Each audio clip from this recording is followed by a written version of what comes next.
السلام عليكم أخواتي، أهلا بكم في قناتي كروشي هاجر. اليوم الفيديو هذا راح نوريكم طريقة نسج سبايدر مان. كنتوا طلبتوه مني كثير وآسفة على التأخير، يعني والله كانت لي ظروف خارجة عن إرادتي. إن شاء الله في هذا الفيديو راح نوريكم طريقة عمل سبايدر مان بالخيط الحرير وخيط الصوف.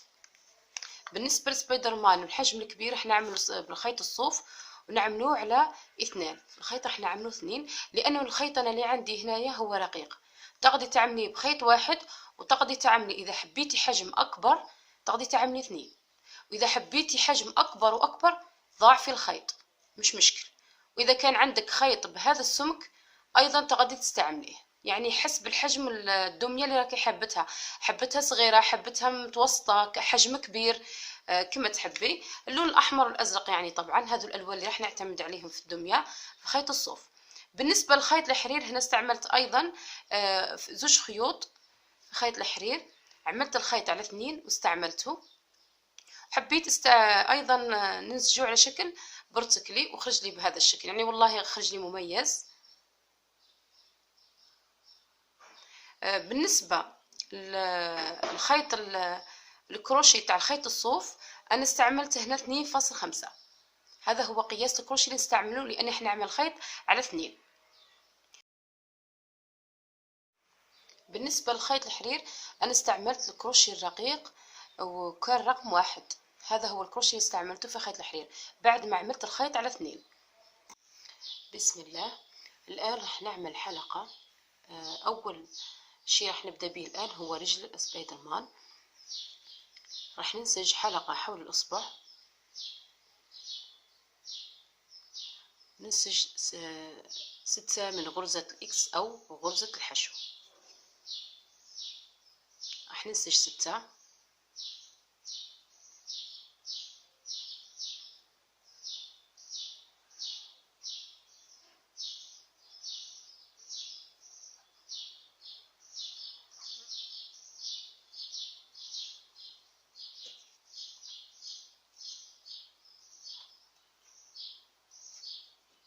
راح نسحب الخيط. الآن هذه المرحلة الأولى. بالنسبة للمرحلة الثانية راح ننسج غرزة الإكس 2 في نفس الغرزة، يعني هذه 1 في الغرزة الثانية، هنا راح ننسج 2 في نفس الغرزة. راح نعلموا البداية تاعنا تاع غرزة الإكس. هنا كنا نسجنا 1 2 في غرزة واحدة. الآن الغرزة الموالية أيضا راح ننسج 2 1 في نفسها 2 بهذا الشكل. نكرر هذه الطريقة. راح ننسج في كل غرزة 2 من غرزة الإكس أو غرزة الحشو، يعني نفس المعنى. هنا راح يكون عندي المجموع الكامل للحلقة هو 12.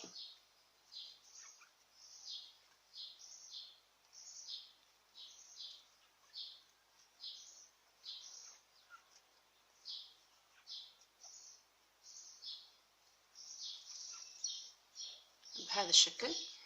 الآن نرتفع الحلقة الثالثة. راح ننسج غرزة واحدة من غرزة الإكس، وأيضا راح نعين البداية نتاعي بهذا الشكل. الآن هنا بعد ما نسجت غرزة واحدة في الغرزة الموالية راح ننسج 2 في نفس الغرزة، يعني راح ننسج 1 في نفسها 2 بهذا الشكل. عندنا 1 2 في الغرزة الموالية ننسج غرزة واحدة فقط من غرزة الإكس. الآن الغرزة المقابلة راح ننسج 2 في نفس الغرزة، يعني هذه الحلقة الثالثة راح ننسج فيها 1 2 1 2 على كامل الحلقة، وراح يكون عندك المجموع هو 18 من غرزة الإكس. هنا بعد ما خلصنا المرحلة الثالثة الآن ننتقل إلى المرحلة الرابعة. راح ننسج غرزة الإكس، نعلم البداية نتاعي طبعا.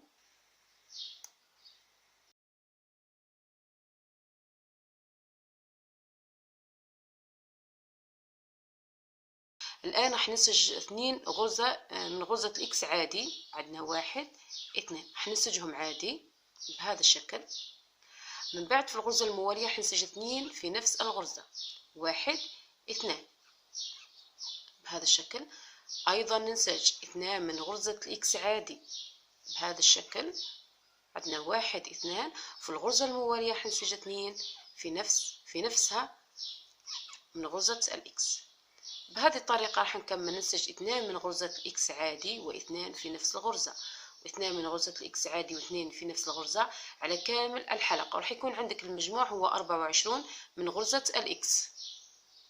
هنا بعد ما خلصنا المرحلة الرابعة، الآن ننتقل المرحلة الخامسة.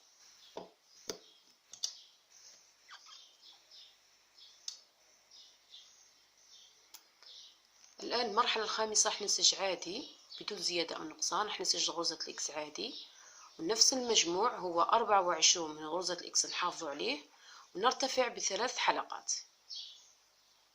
هنا راح ننسج 5، من بعد نرتفع الحلقة 6 و7، راح تكون نفس المجموع هو 24 من غرزة الإكس حتى الحلقة 7.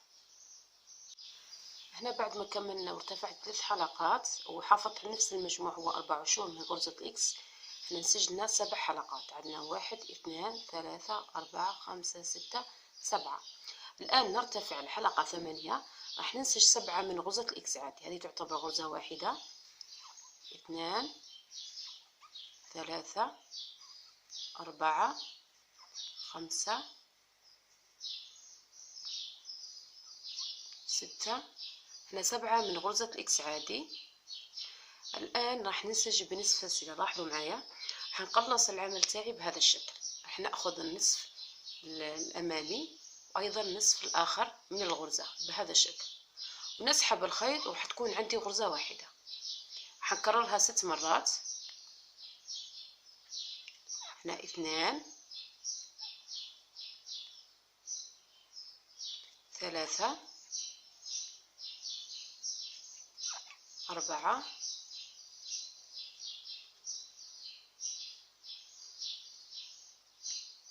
5 6 من غرزة الإكس. هنا تعتبر 6 من غرزة الإكس. لاحظوا معايا هذا الشكل. نكمل ننسج باقي الغرز، هما 5 من غرزة الإكس عادي.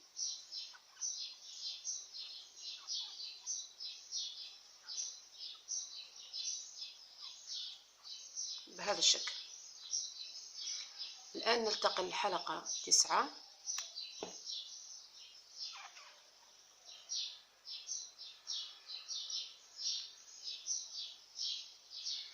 في البداية راح ننسج 6 من غرزة الإكس عادي.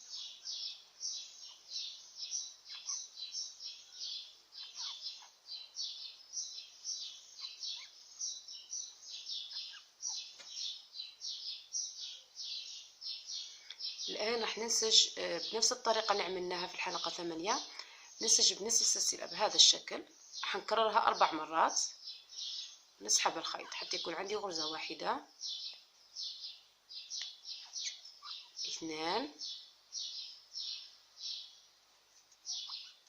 3 4. كما راكم تلاحظوا هنا نشكله في القدم حتى يتشكل عندي القدم.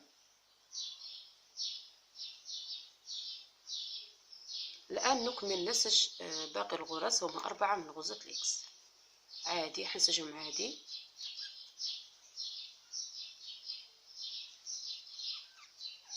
4.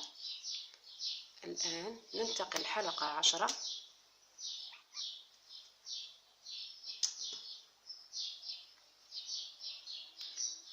في الحلقة 10 حنسج عادي ونحافظ على نفس المجموع هو 14. نسج عادي من غرزة الإكس.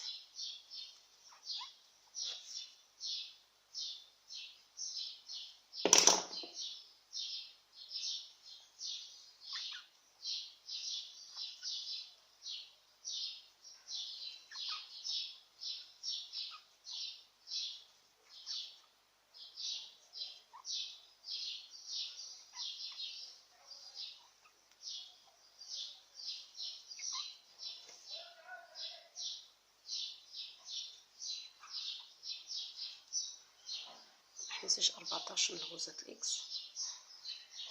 ننتقل الحلقة 11.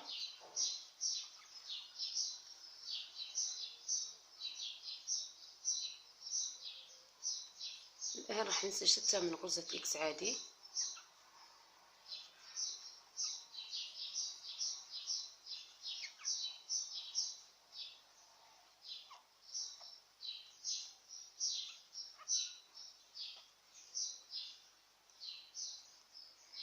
ننسج في الغرزة 2 من غرزة الإكس، هنا في نفسها 1 2.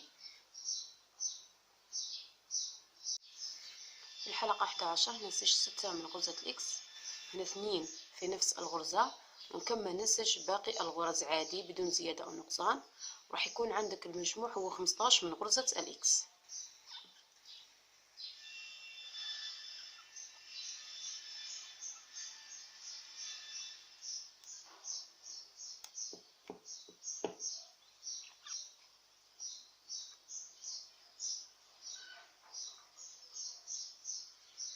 الآن ننسج عادي ونحافظ في الحلقة 12 نحافظ على نفس المجموع هو 15 بدون زيادة أو نقصان. راح ننسج عادي.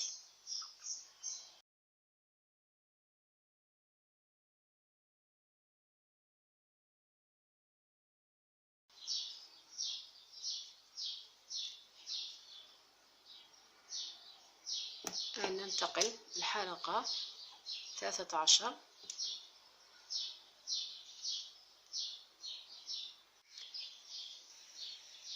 في الحلقة 13 راح ننسج 6 من غرزة الإكس عادي،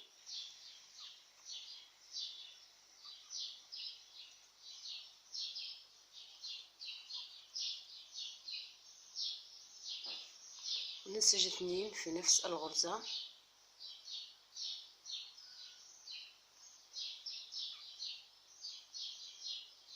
ونكمل ننسج باقي الغرز. راح ننسجهم عادي بدون زيادة أو نقصان.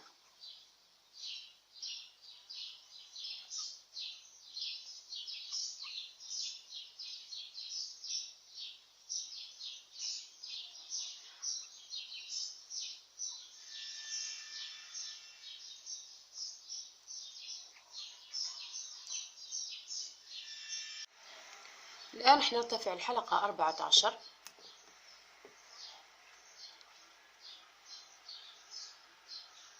راح ننسج عادي بدون زيادة أو نقصان، راح نحافظ على نفس المجموع هو 16. راح ننسج عادي على كامل الحلقة، راح يكون عندك المجموع هو 16 من غرزة الإكس. الآن نرتفع الحلقة 15. في البداية راح ننسج 5 من غرزة الإكس عادي،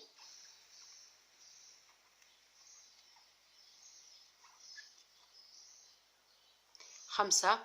الآن راح ننسج 2 في نفس الغرزة بهذا الشكل. راح نكمل ننسج باقي الغرز عادي بدون زيادة أو نقصان.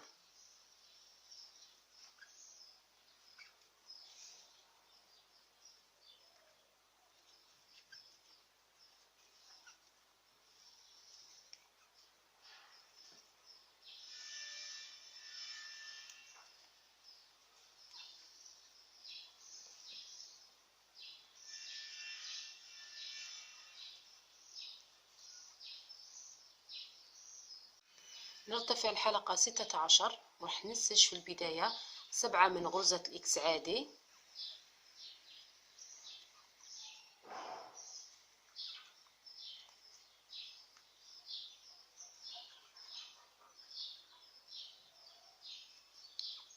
سبعة بهذا الشكل. الآن في الغرزة الموالية راح ننسج 2 في نفس الغرزة، عندنا 1 2. كما راكم تلاحظوا راني في تزايد. الآن نكمل نسج باقي الغرز عادي بدون زيادة أو نقصان.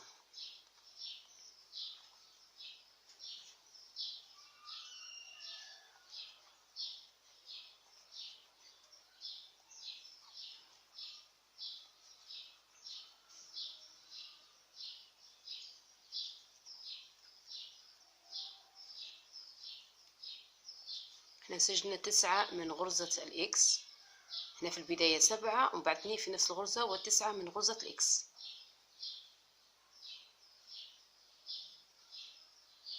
هنا كان المجموع في الحلقة 16 و 18 من غرزة الإكس.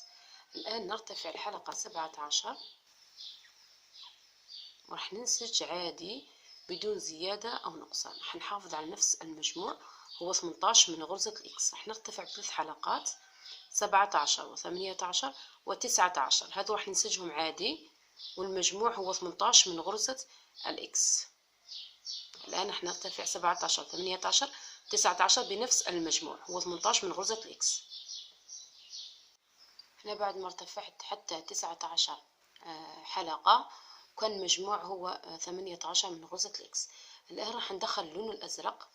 لاحظوا معي البنات، هنا في آخر غرزة اللي عملناها قبل ما نسحب الخيط الأحمر راح نسحب الخيط الأزرق. راح نسحب الخيط بهذا الشكل.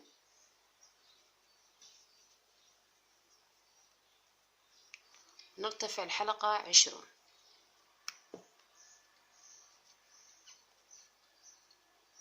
حنعين البداية نتاعي طبعا.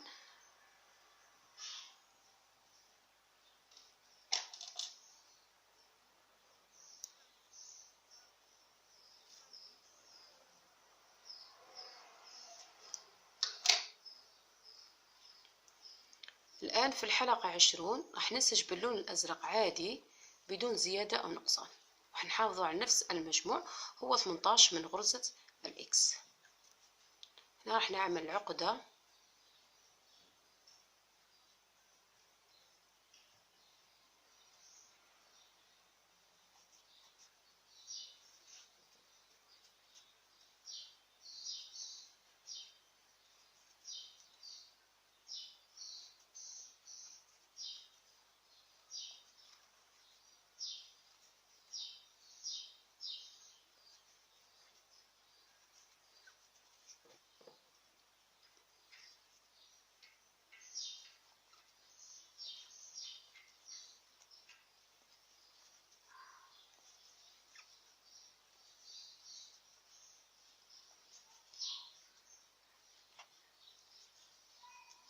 احنا كنا خلصنا عمل الحلقة 20.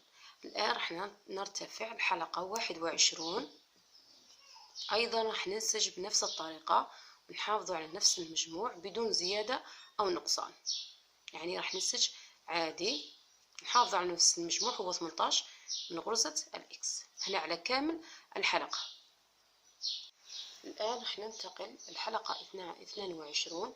راح ننسج غرزة واحدة من غرزة الإكس، غرزة واحدة. في الغرزة الموالية راح ننسج 2 في نفس الغرزة. عندنا 1 2 في نفس الغرزة. الآن نكمل نسج 6 من غرزة الإكس عادي.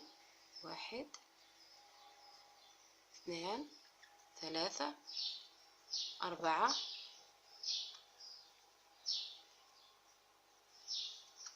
5 هنا 6 من غرزة الإكس. الآن راح ننسج 2 في نفس الغرزة. عندنا 1 2. الآن هذه الزيادات لتشكيل عضلات رجل سبايدر مان. نكمل نسج 9 من غرزة الإكس عادي بدون زيادة أو نقصان. هنا بعد ما عملنا 2 في نفس الغرزة هنا نكمل 1 2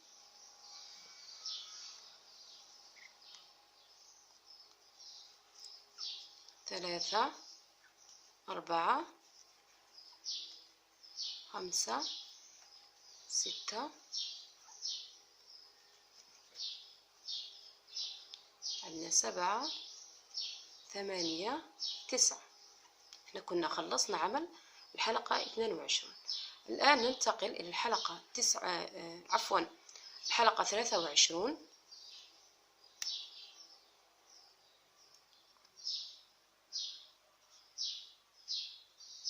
في الحلقة 23 راح ننسج عادي بدون زيادة أو نقصان، وراح نحافظ على نفس المجموع على كامل الحلقة.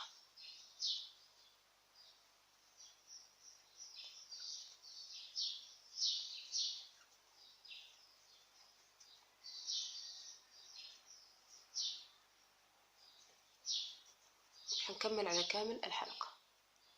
في الحلقة 23 كان المجموع هو 20 من غرزة الإكس. الآن ننتقل إلى الحلقة 24. راح ننسج فيها 2 في نفس الغرزة. عندنا 1 2 في نفسها. هنعين بداية تعيين من الغرزة الأولى بهذا الشكل. الآن هذه الحلقة 24 نسجت فيها 2 في نفس الغرزة. الآن نكمل عادي، نسج 8 من غرزة الإكس عادي بدون زيادة أو نقصان.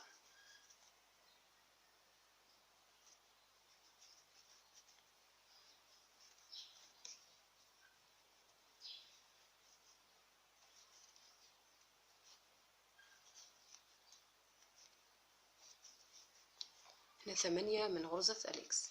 الآن ننسج 2 في نفس الغرزة، عندنا 1 في نفسها 2، ونكمل ننسج باقي الغرز، هما 10 من غرزة الإكس، راح ننسجهم عادي بدون زيادة أو نقصان.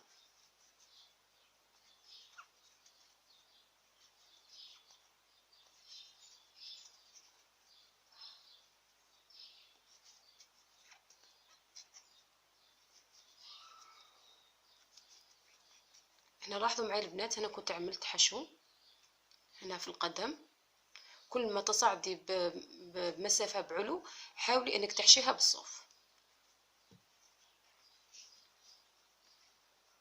الآن نرتفع للحلقة 25.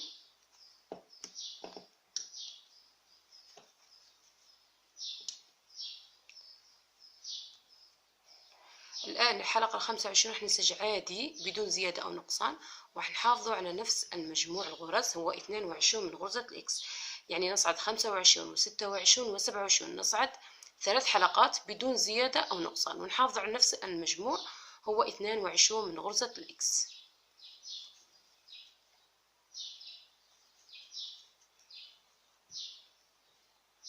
بعد ما ارتفعت حتى 27 حافظت على نفس المجموع هو 22 من غرزة الإكس.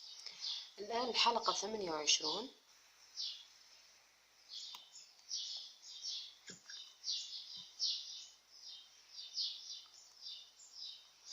في البداية راح ننسج 10 من غرزة الإكس عادي،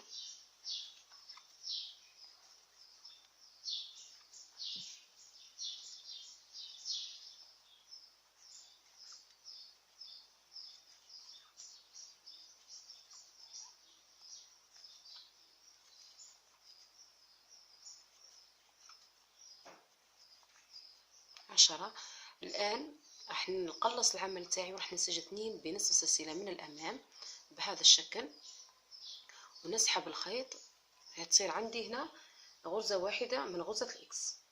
الآن نكمل نسج 10 من غرزة الإكس عادي،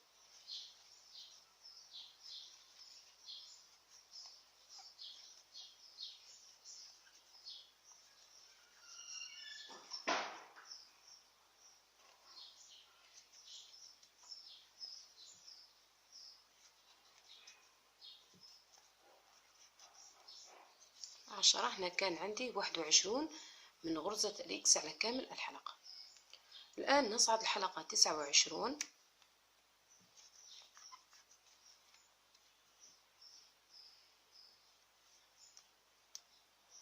في البداية راح ننسج 5 من غرزة الإكس، هذه تعتبر غرزة، هنا 1 2، راح ننسجهم عادي 4 5.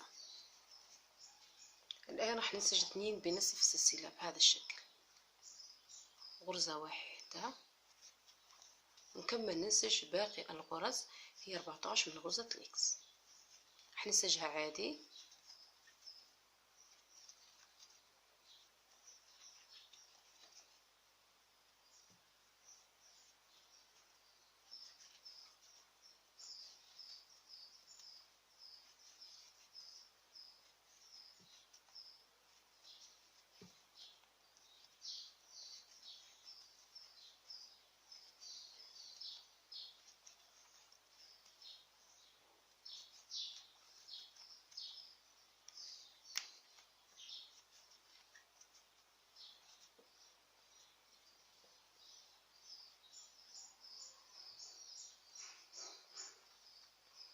الآن هنا خلصنا حلقة 29، راح ننتقل لحلقة 30.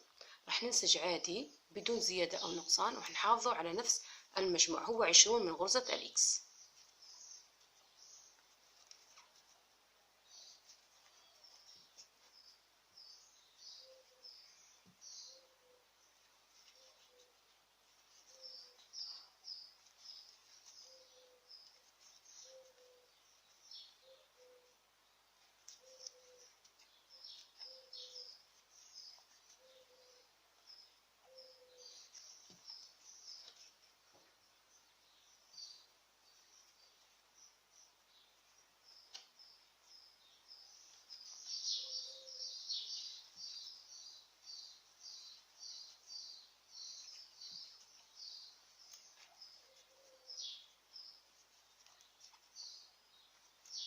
كان المجموع هنا في الحلقة 30 20 من غرزة الإكس. الآن ننتقل الحلقة 31. في البداية راح ننسج 3 من غرزة الإكس، 1 2 3 بهذا الشكل. الآن راح ننسج الغرزة الموالية 2 في نفس الغرزة، عندنا 1 2. نكمل نسج 6 من غرزة الإكس عادي،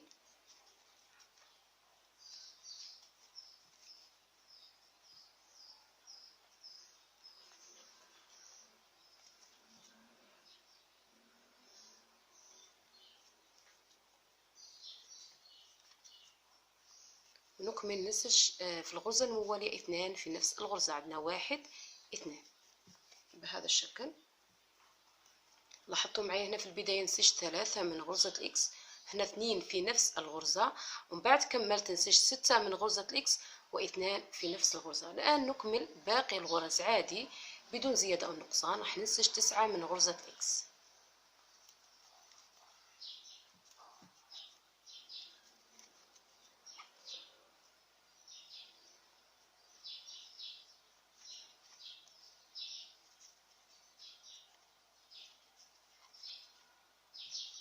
هنا 9 من غرزة الإكس.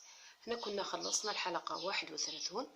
الآن ننتقل إلى الحلقة 32. في البداية راح ننسج 9 من غرزة الإكس عادي،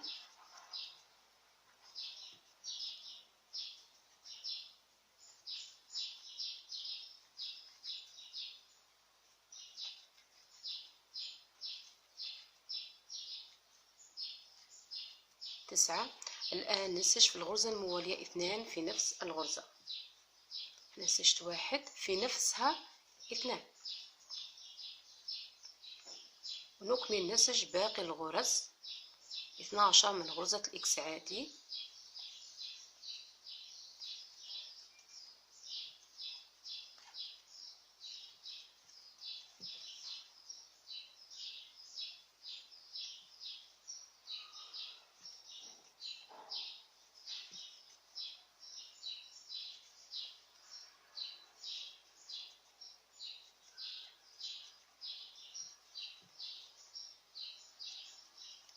هنا 12 من غرزة الإكس.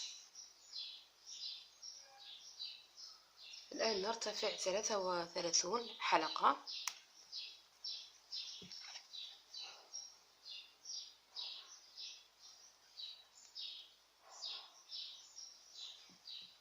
الآن في البداية راح نسج 2 في نفس الحلقة، هنا في الغرزة راح نسج 2 من غرزة الإكس. الآن نكمل نسج 22 من غرزة الإكس عادي،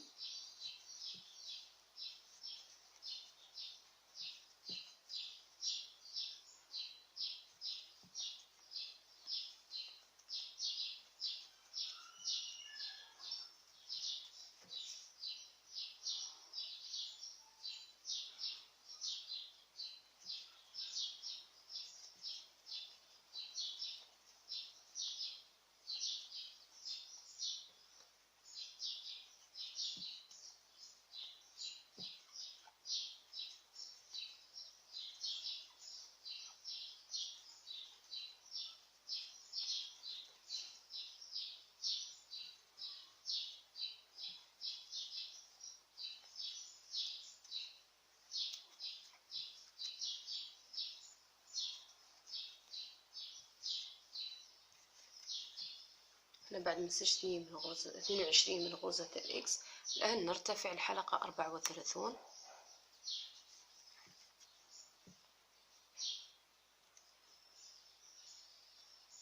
الآن راح ننسج في نفس الغرزة، راح ننسج 2 من غرزة الإكس، هنا غرزة واحدة 2 في نفس الغرزة، ونكمل ننسج باقي الغرز، هي 23 من غرزة الإكس.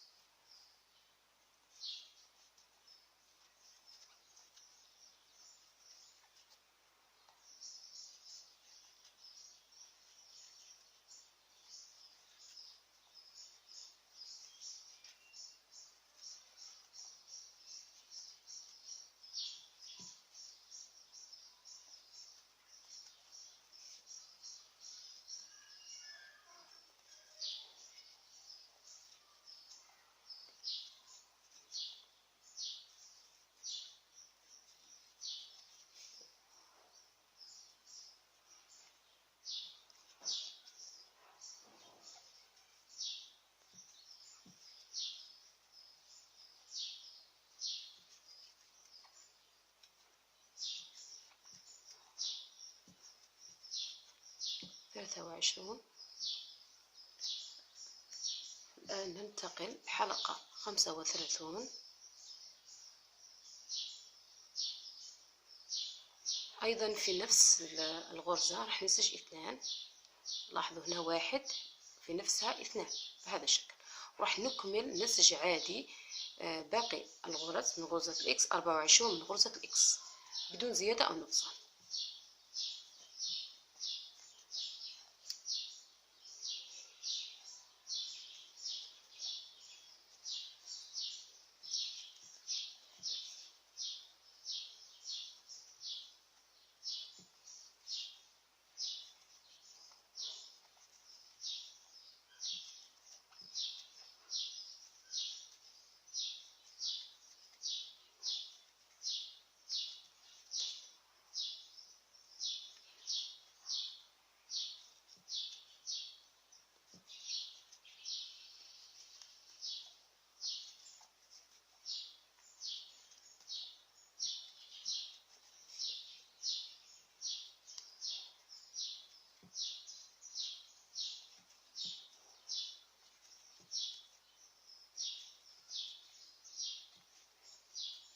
احنا كنا نسجنا 24 من غرزة الإكس عادي.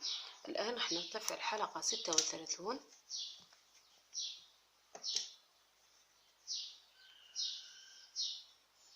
الآن راح ننسج الحلقة 36 عادي بدون زيادة أو نقصان. نحافظوا على نفس المجموع. إذا راح ننسج من الحلقة 36 حتى 41 راح نرتفع من 36 حتى 41 حلقة، يعني راح نرتفع ب6 حلقات، ونحافظوا على نفس المجموع بدون زيادة أو نقصان. إذا من 36 حتى 41. هنا بعد ما ارتفعت حتى 41 وحافظت على نفس المجموع هو 26 من غرزة الإكس. هنا كنا خلصنا عمل الرجل الأولى. هذه الرجل الأولى خرجت لنا بهذا الشكل. بالنسبة للرجل الثانية بنفس الطريقة، ولكن راح نغير الأرقام. راح نعكسها في النسيج. هنا باهي تجيني الرجل اليمنى واليسرى. لاحظوا معايا في البداية راح تكون نفسها، من بعد نصعد ونغير الأرقام اللي كانت في البداية راح نعكسها تولي في النهاية. راح نوريكم طريقة الرجل الثانية.